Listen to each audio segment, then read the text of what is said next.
Selamat siang pemirsa, kembali bersama saya Astri Filiana di PPSC News untuk mengabarkan berita-berita teraktual tentang beragam kegiatan di Pelabuhan Perikanan Samudra Cilacap.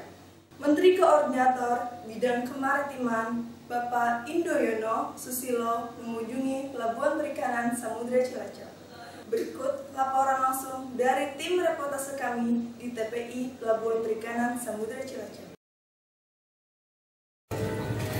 Pemirsa, kami dari PPSC News sekarang sedang berada di Pelabuhan Perikanan Samudra Cilacap untuk menantikan kedatangan Menko Kemaritiman Bapak Indroyono Susilo dalam rangkaian kunjungan kerja Menko Kemaritiman ke Kota Cilacap. Salah satunya adalah ke Pelabuhan Perikanan Samudra Cilacap. Menko Kemaritiman Bapak Indroyono Susilo dijadwalkan akan tiba di Pelabuhan Perikanan Samudra Cilacap pukul 9.30 waktu Indonesia Barat. Kepala Pelabuhan Perikanan Samudra Cilacap, Insinyur Wahid MSI, menyambut langsung Menko Kemaritiman Indroyono Susilo yang didampingi oleh Kasal Laksamana TNI Dr. Marsetio, Bupati Cilacap Haji Tato Suwarto Pamuji beserta jajaran, dan turut hadir pula Direktur Pelabuhan Perikanan Insinyur Alipsah Bambang Sutejo. Tujuan kunjungan Menko Kemaritiman Indroyono Susilo ke Pelabuhan Perikanan Samudra Cilacap adalah untuk memberikan bantuan kepada para nelayan berupa mesin pembuat pakan ikan, sertifikat hak milik tanah, dan pemberian kartu nelayan. Indroyono Susilo menjelaskan fungsi kartu nelayan adalah untuk mempermudah koordinasi bagi para nelayan dalam hal program-program dari pemerintah termasuk dalam penyaluran bantuan. Penyaluran bantuan kepada nelayan akan memprioritaskan nelayan yang telah terdaftar dan memiliki kartu nelayan. Oleh karena itu, bagi para nelayan di Kabupaten Cilacap yang belum terdaftar dan belum memiliki kartu nelayan, Indroyono Susilo menganjurkan untuk segera mendaftarkan diri di Pelabuhan Perikanan Samudra Cilacap.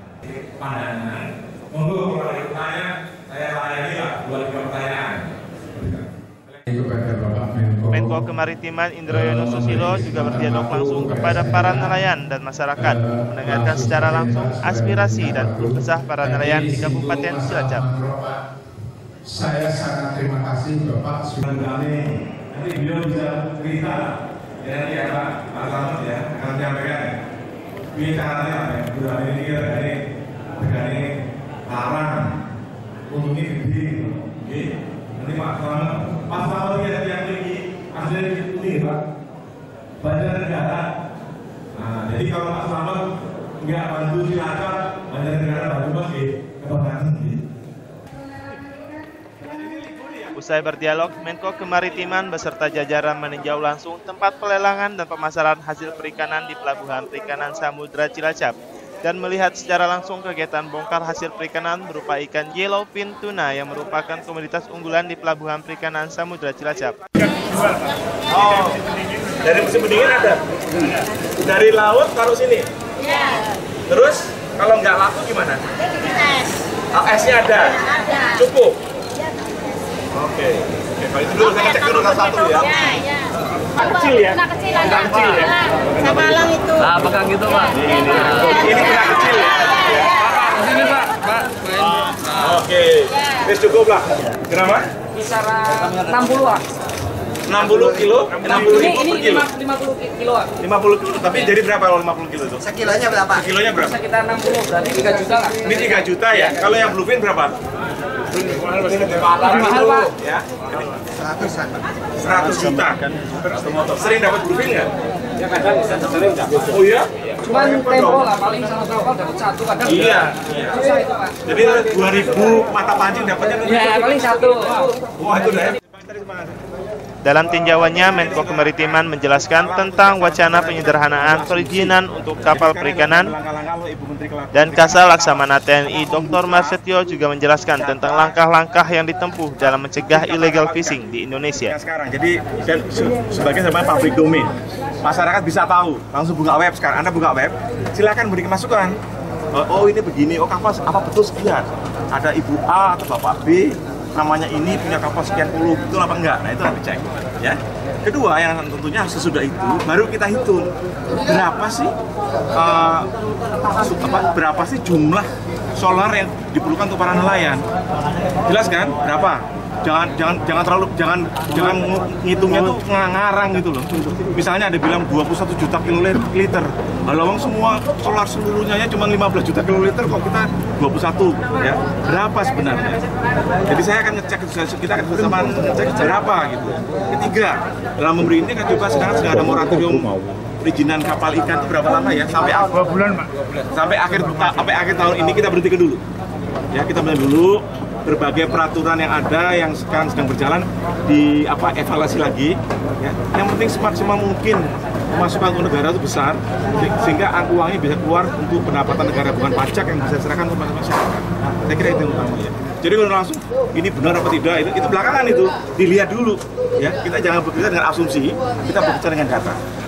Pencurian ikan itu gimana, Pak? Ikan sangat besar. Nah, ini gimana kalau dari Kemenko Kemaritiman? Ya, tapi saya nanti untuk soal Pak Kasal berikutnya ya. Saya kegiatan membuka data perizinan kapal ikan itu adalah tahap awal dari program-program penangkapan ikan ilegal. Ini terus berlanjut ya. Jadi nanti Bapak dan Ibu silakan mengevaluasi dan melihat sudah benar apa belum. Kalau kelihatan nanti ada pertanyaan, Pak ini kalau moratorium terus izin berhenti semua nanti para nelayan nggak bisa melaut. Saya kira kalau nelayan kecil pasti melaut karena ikannya banyak kan. Yang masalahnya nelayan besar gitu kan. Nanti kita lihat. Ini Pak Kasal tahu bagaimana masalah penanganan ilegal beliau operasi di laut. Ini Pak Kasal. Pencurian ikan langkah-langkah yang diambil. Baik Pak, jadi saya kemarin juga bertemu dengan Menteri KKP dan Pak Menko Kemaritiman. Kita akan membuat Menko menurunkan sebuah kebijakan baru.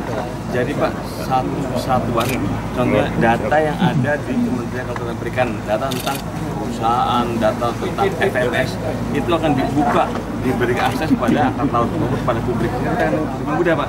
Siapa yang mendapat izin, contoh gini, masih ada nggak satu izinnya satu kapal digunakan oleh 5-10 kapal. Nah, ini kemudian ada nggak kapal-kapal ikan yang bodong tanda petik FMS, dia ada namanya Official Monitoring System, udah diberi dan dimatiin. Nah ini harus dihukum perusahaan kalau perlu dipenalti, perusahaan kalau perlu di blacklist. Jadi sehingga akan memudahkan juga bagi aparat penegak hukum. Kalau kita selama ini nggak tahu mana yang dapat izin, namanya laut demikian luas, kita nggak mungkin mau manggerin laut tuh kapal perang, kapal kita juga terbatas. Ya, nanti Pak Menko akan menurunkan kebijakan baru yang merupakan satu kesatuan terjadi terbuka publik dalam data ini. Ya, cukup ya.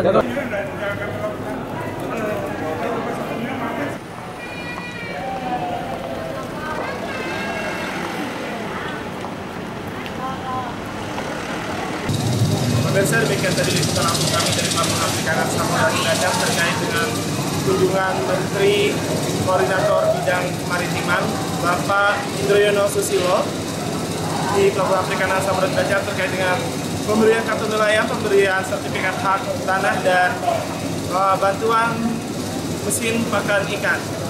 Saya Buniawan beserta Cucu Sumari melaporkan dari Pelabuhan Perikanan Samudra Cilacap, Jawa Tengah. Pemirsa, demikian tadi informasi yang dapat kami sampaikan.